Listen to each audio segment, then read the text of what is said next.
Welcome to the Bald Brad Show. In today's episode, we have a crazy video clip of a campaign ad that was produced by Charles Booker, who is running for a Senate seat in the state of Kentucky against Rand Pual. And the things that he says about Rand Pual are lies, misinformation, and quite possibly might be disinformation. Folks, this one is going to make your head spin, and we're going to disprove all of it at the very end of the clip. As always, if you want to support us here at the Bald Brad Show, or heck, support a conservative, make sure to hit that like and subscribe button. Share this link with your friends and family all over social media. And with that being said, let's jump into the clip. The pain of our past persists to this day. In Kentucky, like many states throughout the South, lynching was a tool of terror.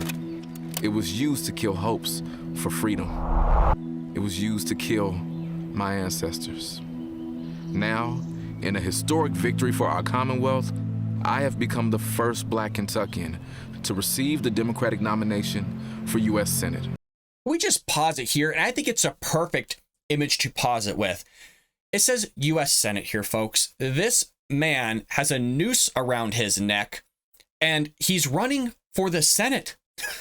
I mean, in terms of trying to correlate slavery from the past to slavery today and making a connection with Rand Pual and a bunch of misleading and just quite frankly false statements, which we're going to debunk here in a moment, is just absolutely crazy. And folks, quite honestly, it's tiresome. The Democrat Party pulls this kind of stunt all the time. There's no reason this gentleman should have a noose around his neck. Look, we've had a Black president, a Black attorney general, Black senators, Black congressmen and women. This whole thing here, again, is getting really, really old. And it's also kind of ironic, the fact that he's running for a Democrat position in the Senate through his state. And, it's a Democrat Party that was pro-slavery in the past. It was a Democrat Party that was the creators of the Ku Klux Klan. It was a Democrat Party that pushed out the Confederacy, all those things, but he doesn't want to talk about that. He's going to talk about the Civil Rights Act here in a moment, but it was Republicans that overwhelmingly were supportive of that. But he's going to put himself within a party that basically keeps the Black community in a metaphorical plantation, quoted basically by Candace Owens, Thomas Sowell, and others, within that whole idea. But he's not going to talk about that. He's not going to push it because he's going to capitalize on this whole America's racist, Kentucky's racist, Rand Paul's racist, and I'm going to capitalize on that so that people vote for me. It's nonsense. My opponent, the very person who compared expanded health care to slavery. The person who said he would have opposed the Civil Rights Act. The person who single-handedly blocked an anti-lynching act from being federal law. It's actually a lie. Do we move forward together, or do we let politicians like Rand Paul forever hold us back and drive us apart? In November, we will choose healing. We will choose Kentucky. Healing against what? Slavery? I mean, slavery doesn't exist. Healing against what? What are you talking about here, man? It's almost that callback to what Barack Obama was pushing in 2008 when he was running, and all these other things that Joe Biden was saying, how Mitt Romney is going to put y'all back in change. All this nonsense from the Democrat Party has been going on for freaking decades. We're all tired of it, but I digress with that. Let's move into debunking Charles Booker's claims, I should say, on Rand Paul. Blaze Media has done a fantastic job here of debunking these claims and citing actually what Rand Paul says, and we're going to talk about it right now. Booker's charge that Paul would have opposed the Civil Rights Act of 1964, for example, is based on comments Paul made in a 2010 interview with the Louisville Courier-Journal before he was elected to the Senate. The Journal had asked Paul, a libertarian Republican, whether he would have voted for the landmark Civil Rights Bill, which outlawed segregation in public spaces and in private businesses or business establishments, as well as banning racial discrimination in employment. Now, it is important that they threw in there that libertarian Republican, okay? Because that connection of libertarian Republican to private business establishments has an effect on how Rand Paul did answer the question. Paul said that he opposes racial discrimination, but suggested that he disfavors government interfering with the freedom of private businesses. Quote, I abhor racism. I think it's a bad business decision to ever exclude anybody from your restaurant. But at the same time, I do believe in private ownership, Paul said in 2010. But I think there should be absolutely no discrimination in anything that gets any public funding. And that's most of what the Civil Rights Act was about, to my mind. Now, I do agree with him here in the sense of private ownership. Private business owners should be able to decide who they want to give business to and who they do not want to give business to. And this goes back to that baker, that cake shop owner, where you had a LGBTQ, I think it was a lesbian couple, wanting him to basically bake their cake for their wedding. And he said, look, I'm not going to do it. It goes against my religion. Went up to the Supreme Court, yada, yada, yada. The question is, should that business owner be forced to bake that cake for that lesbian couple? Now, in my answer, in my opinion, should be no. I think a business owner should have the right to refuse service to whoever they want. Now, I know that goes against what a lot of people believe in, but Paul's basically separating the two between public versus private. And that was kind of all lumped into the Civil Rights Act, which is why he said he wouldn't have gone with it. And I think there's more of a conversation to be had with that. I'm not just defending Paul here, but I think there's more of an argument to be had in terms of how things get passed in Congress by just lumping all this stuff together, whether it's in 1964 or whether it's in modern day, where we're just throwing tons and tons and stuff in these bills and this legislation. And you might not agree with everything in it, but because there's that one component in there that you like, then you just vote for it to get it through because maybe your constituents agree with it. And I think that's a massive issue. And this is something Ben Shapiro's talked about, people in the Daily Wire, Blaze Media. A lot of conservatives, Republicans have talked about chopping certain legislation up so we can vote in increments on these things rather than these wholehearted package deals where there's things in it that you don't agree with versus things in there that you do agree with.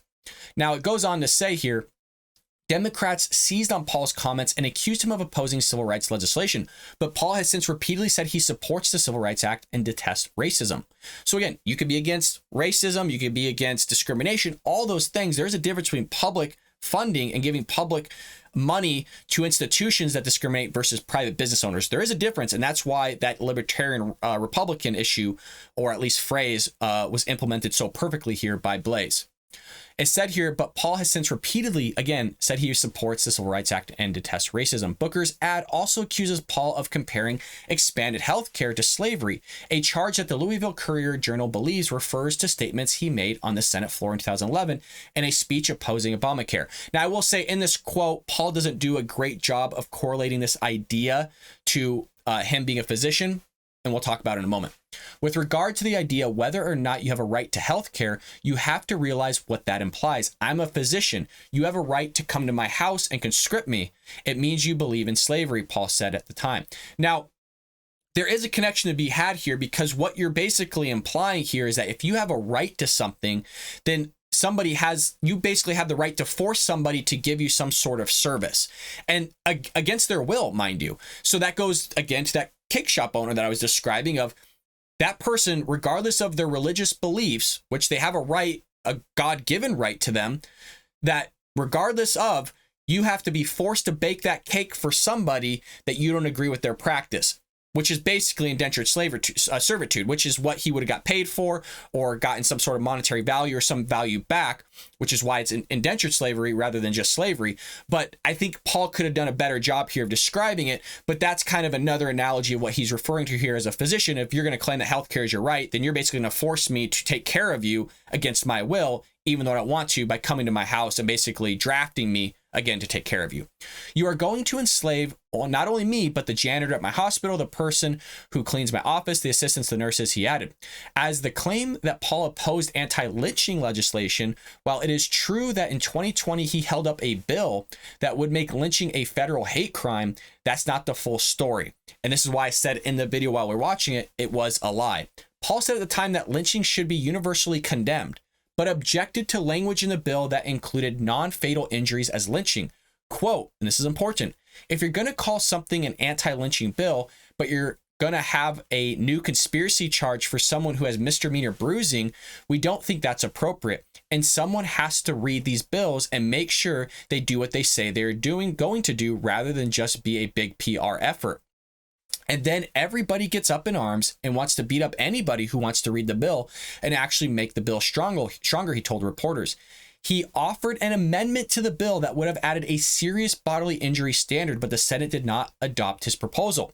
So in 2022, Paul co-sponsored an updated version of that bill with Senator Cory Booker, who was a Democrat of New Jersey, that addressed his concerns and passed with bipartisan support. So that whole thing that Charles Booker was pushing about him going against all this stuff is complete hocus pocus. And we continually see this from the Democrats all the time, where they push these narratives out there. People in the Democrat Party believe it wholeheartedly. Go, oh my God, look at this guy. I can't believe it. That's racist. He discriminates. Oh my God, slavery in the past and how it's here. Look at this gentleman with the noose around him. Oh my God. Like all these things. And they capitalize on all this emotion rather than logic. And then you got a bunch of Republicans coming out disproving this stuff, or institutions like Blaze Media. And then, you know, those people that are disproving this stuff going, well, you're just racist. You don't think racism and slavery was an issue in the United States? When it's like, nobody was saying that. All we're saying is the guy was lying. He was misleading you in the statements that he was making. And now we're just bringing to light the things that he said was false and basically vindicting Rand Paul of the things that he said and actually making them a logical argument against what this person's saying that you might end up voting for because you believed in a bunch of nonsense that they said. Quote, it wasn't a popular stand to slow this bill down, but I wanted to do it because, you know, I thought it was the right thing to do, he told the Courier Journal in March. First interview. And in the end, I think the compromise language will hopefully keep us from incarcerating somebody for some kind of crime that's not lynching. Quote, we just want to make sure that the punishment was proportional to the crime. And I guess it's just good news that it finally worked out. So it seems pretty reasonable through all those things we went over, what Rand Paul was saying and what this Democrat senator was saying, and pulling his statements out of context and then twisting them and putting the imagery in there of the noose around his neck. And, oh, we know there was slavery in the past. It's like, dude, you're part of the Democrat Party that has only hindered African-American, or I shouldn't say African-American, Black people or people of color in general, where the Republican Party wants to allow those people to thrive. Regardless of your race, regardless of your gender, the Republican Party wants people to thrive. How more clear can we say this stuff? But even though you say it somehow, according to the 1619 Project, Abraham X. Kennedy, Abrams in Georgia, all these things, these Democrats, somehow you're still a racist. When you literally say we want people of color, we want all people to thrive. We want all people to be successful, all people to do well. We want people to get the service they need. We want people to get the care they need. All these things, and somehow you're still a racist because of slavery in the past. Somehow those injustices in the past are correlated to you today, and you're the one responsible, which is why you're seeing the state of California, or you're seeing cities like Chicago trying to push through reparations for people that were descendants of slaves. How you're going to calculate that? I don't know. How does that fix anything? I'm not sure. But still, it's not going to stop them from pushing ads like this today, where you have him running for the Senate of a state of Kentucky.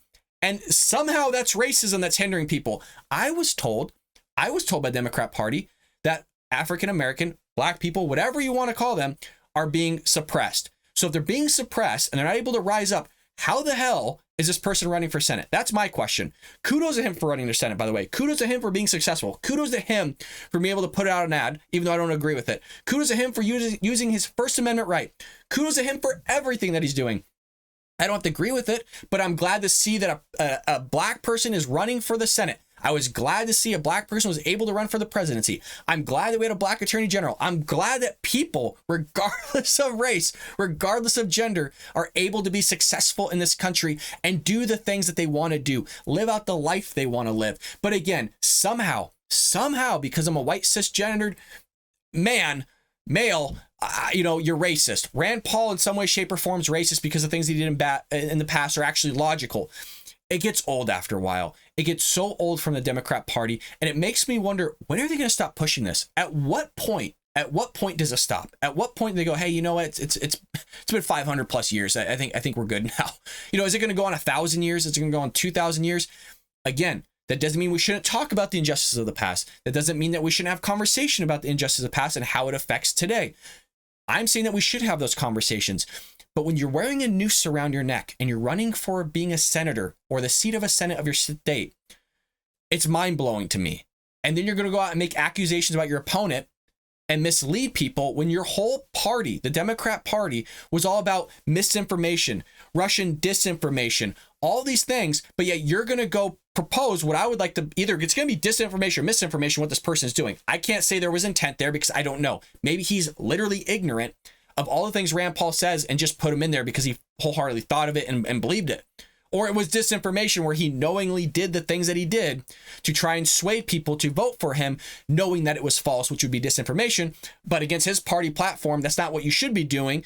I would tend to agree that's not what you should be doing, but he has the right to do it, which is why we're creating this video here. Folks, I think we've gone on long enough here on explaining, debunking this. But again, it is frustrating. It's a little tiresome when, again, we consistently hear the Democrat Party pushing this slavery narrative. Republicans are racist. You know, Republicans are the party of slavery. You know, the old Democrats switched to the Republican side and all these things, folks. It's all silly. And you can only hope that videos like this and others like Dinesh D'Souza, who does a fabulous job, by the way, of debunking the big switch and the big lie and other, the Death of a Nation that he's produced, both in a series, a video, as well as a book, just does a fabulous job of debunking this type of stuff. So does Ben Shapiro, everybody at the Daily Wire, The Blaze. It's just, at what point are certain Democrats going to wake up, be red-pilled, and, you know, finally understand history and get the idea and the components of what Republicans are actually talking about? Like I said in the video yesterday, Republicans understand Democrats' ideas. They understand their emotion. They understand their feeling. We understand all those things. We're already past that component. We're already past the feelings and emotion and all those things. We want to deal and have actual conversations about these things, but it makes you wonder if the Democrat Party really does understand Republicans and conservatives and what their viewpoints are of attaching those rights in the Declaration of Independence, attaching those rights that are within the Constitution to our arguments and actually allowing us to live out those rights, but at the same time, respecting the arguments that are being put forward by the Democrats, by independents, by Republicans, whoever it may be, and actually having a conversation about it. So with that being said, folks, as always, if you want to join us here at the Bald Brad Show or support a conservative, make sure to hit that like and subscribe button, share this link with your friends and family all over social media, and folks, I will see you later today here on the Bald Brad Show.